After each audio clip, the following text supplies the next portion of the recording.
कहां पे बच्चे के पैसे इन्वेस्ट कर रहे हो। फॉर एग्जाम्पल, अगर आपने अपने बच्चे को पैसे इन्वेस्ट किए किसी म्यूचुअल फंड कंपनी में, किसी बैंक में, तो होगा क्या? होगा ये कि आप सेविंग तो सही कर रहे हो, ठीक है, मैं उसमें नहीं जाता, लेकिन आपका रिस्क फैक्टर कवर नहीं है।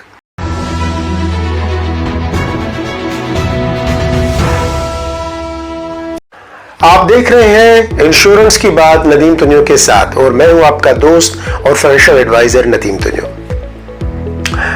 दोस्तों, जिंदगी में अगर प्लानिंग नहीं तो कुछ भी नहीं। हम हर एक चीज की प्लानिंग बनाते हैं। फॉर एग्जाम्पल, अगर घर में बच्चा पैदा होने वाला है तो प्लानिंग कर लेंगे पहले से कि क्या क्या करेंगे, कौन से रिश्तेदारों को बुलाएंगे, क्या अरेंजमेंट्स होंगी। इसी तरीके से अगर कहीं जाना है तो पहले प्लान कर लेते हैं कि भाई हमने इस जगह टूर पे जाना है, उस पर कितना खर्चा आएगा, एयरलाइन की टिकट्स कितनी होंगी, होटल का खर्चा कितना होगा, क्या क्या लेके चलना है, कौन कौन चलना है। इसी तरीके से एक फाइनेंशियल प्लानिंग होती है कि आपकी जिंदगी के जो गोल्स हैं, जो फाइनेंशियल गोल्स हैं, उनको आप कैसे अचीव करेंगे। फॉर एग्जाम्पल, आपके दो बच्चे हैं, एक बेटा है एक बेटी है। अब लाज़मी बात, इन दोनों बच्चों को आगे बढ़ना है। आपके दोनों बच्चे माशाल्लाह बड़े जीनियस हैं, बड़े होशियार हैं, स्कूल में पोजीशन होल्डर हैं, लेकिन जब ये बड़े होंगे तो उनको आला तालीम और हायर एजुकेशन के लिए फंड्स चाहिए होंगे। तो क्या आप अभी से उनके लिए अरेंजमेंट्स कर रहे हैं? क्या आपने अभी से अपनी फाइनेंशियल प्लानिंग की हुई है? नहीं तो फिर अभी से करें। देखें दोस्त, एक बात समझें, अगर आपके पास फाइनेंशियल प्लानिंग नहीं है तो आप कभी भी अपना फाइनेंशियल गोल अचीव नहीं कर पाते। कैसे? वो ऐसे कि फॉर एग्जाम्पल, अगर आपने सोचा कि आपको फिला डेट को टूर पे जाना है तो लाज़मी बात है उसके लिए आप पैसे अरेंज करेंगे। लेकिन अगर अचानक आपको लगा कि नहीं, आपका दोस्त आपको कह रहा है कि चलो यार आज फिला कंट्री के टूर पे चलते हैं, तो सबसे पहले आप ये देखेंगे कि आपके पास पैसे हैं, क्योंकि आपने तो सोचा ही नहीं था, आपके तो प्लानिंग का हिस्सा ही नहीं था वो कंट्री, तो आपके पास फंड्स भी अवेलेबल नहीं होंगे।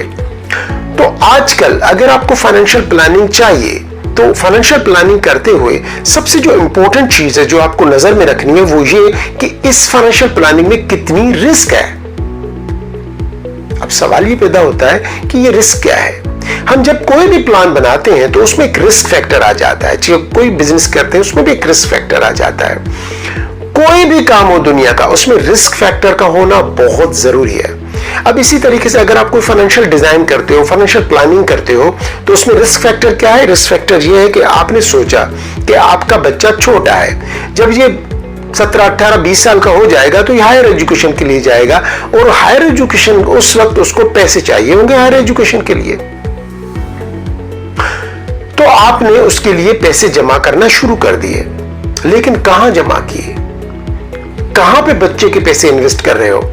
फॉर एग्जाम्पल, अगर आपने अपने बच्चे को पैसे इन्वेस्ट किए किसी म्यूचुअल फंड कंपनी में, किसी बैंक में, तो होगा क्या?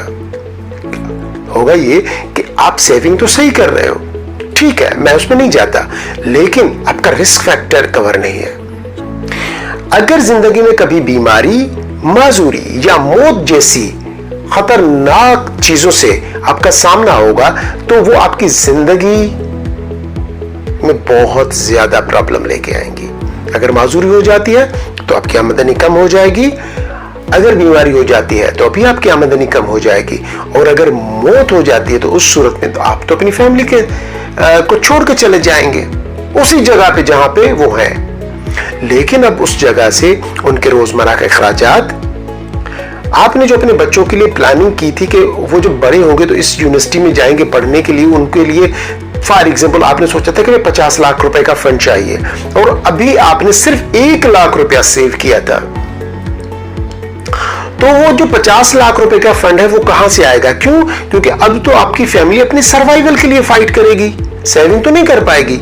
सेविंग तो उस वक्त होती है जब आपके पास इनकम होती है। अब जब आप ही नहीं रहे तो इनकम नहीं रही, जब इनकम नहीं रही तो सेविंग नहीं रही, सेविंग नहीं रही तो आपकी फैमिली तो अब सर्वाइवल के लिए फाइट करेगी।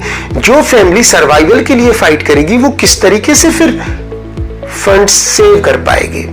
फिर होता यह है कि वो बच्चा जो जीनियस था, होशियार था, पोजीशन होल्डर था, जिसके लिए आपने बहुत बड़े बड़े ख्वाब देखे थे, सारे चकनाचूर हो गए।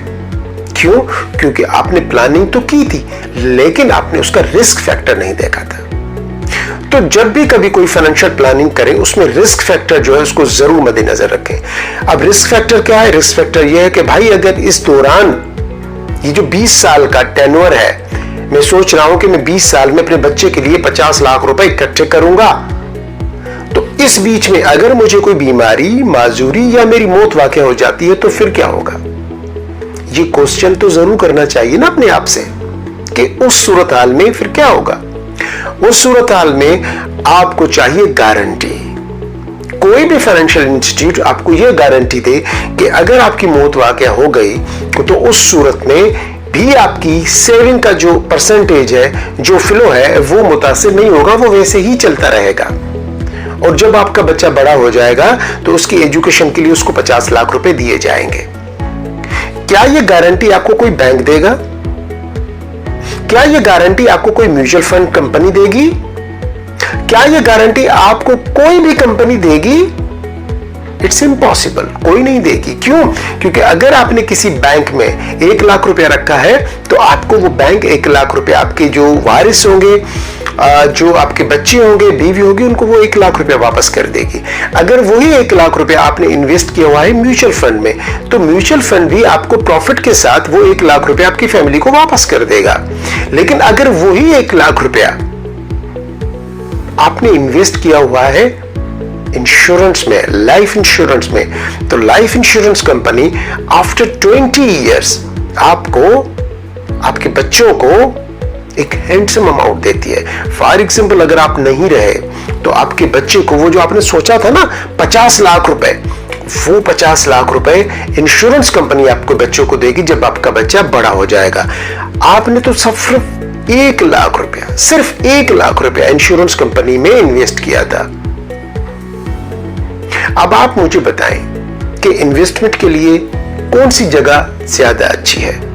सब चीजें हर जगह अच्छी है, लेकिन सवाए लाइफ इंश्योरेंस के कोई भी आपका रिस्क फैक्टर कवर नहीं करता। लाइफ इंश्योरेंस आपका रिस्क कवर करती है, इसलिए लाइफ इंश्योरेंस बहुत जरूरी है जिंदगी में। क्योंकि अगर फाइनेंशियल गोल जरूरी है तो फाइनेंशियल गोल का प्रोटेक्शन भी जरूरी है। दुनिया में हर चीज को तहफ़्फ़ुज़ दिया जाता है, इसी तरीके से अपने फाइनेंशियल गोल्स को भी तहफ़्फ़ुज़ दें, उनको भी एक कवर दें। और वो कौन देता है? वो लाइफ इंश्योरेंस कंपनी देती है। तो अगर आपने लाइफ इंश्योरेंस में इन्वेस्ट करना है, कौन सा प्लान चाहिए, बच्चे की एज क्या है, किस तरीके से आपको फाइनेंशियल गोल्स अचीव होंगे, कब कब कितने कितने पैसे आपको दिए जाएंगे, इनसे मुताल्लिक अगर कोई आपका सवाल है तो इस ईमेल एड्रेस पे अपनी ईमेल करें। हम पूरी कोशिश करेंगे कि जल्द से जल्द आपको उस सवाल का जवाब दिया जाए। अब मुझे इजाजत दें। अल्लाह हाफिज।